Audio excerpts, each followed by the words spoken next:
জামাত শিবির তোমাদেরকে বলছে, দলের ভিতরে থাকা ত্যাগী কর্মীদেরকে, দুঃসাহসী কর্মীদেরকে তোমরা তুচ্ছ তাচ্ছিল্য করো, তোমরা তাদেরকে এক পয়সার মূল্য দাও না।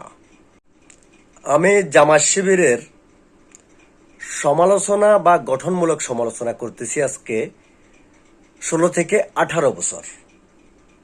তারপরেও তারা এটি কানে নেয় নাই। হয়তো বাংলাদেশে অনলি ওয়ান এক পিস আমি, যে কিনা জামাত ইসলাম করার পরেও জামাত ইসলামের গঠনমূলক সমালোচনা বা ডাইরেক্ট সমালোচনা করতেছি তাদের রাজনৈতিক কেরিয়ার নিয়ে। 2001 সালে জামাতের ফরম পূরণ করি, এরপর সব ধরনের রক্তচক্ষু অপেক্ষা করে ওপেন রাজনীতি করে জামাতের।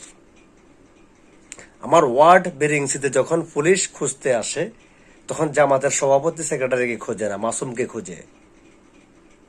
র্যাব যখন জামাতের কোনো লোককে খুঁজতে আসে তখন মাসুমকে খুঁজে, ওয়ার্ড সভাপতি সেক্রেটারিকে খুঁজে না।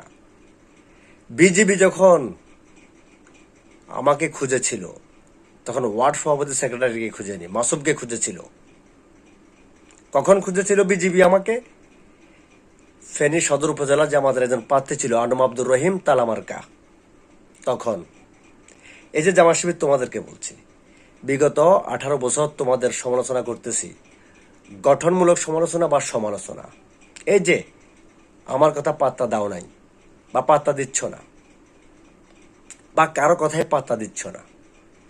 স্বাধীনতার 55 বছর পরে তোমাদের অবস্থা কেমন হয়েছে একটু জানাবে আমাকে? আমাদের কথা পাত্তা না দিয়ে তোমরা কি বহু উপরে উঠে গেছ? বহু উপরে।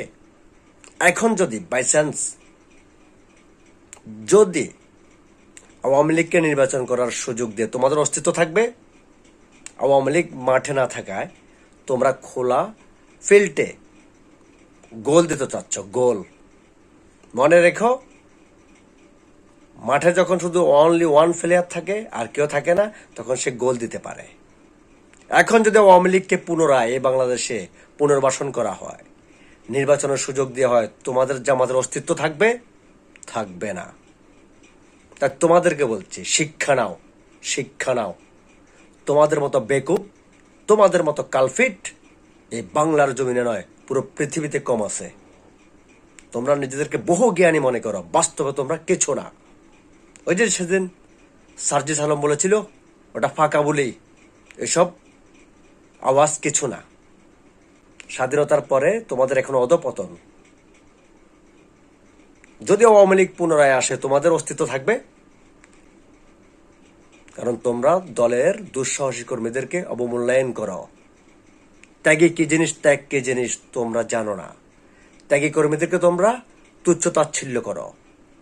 এর লানত তোমাদের উপর পড়বে, ইনশাল্লাহ পড়তেছে।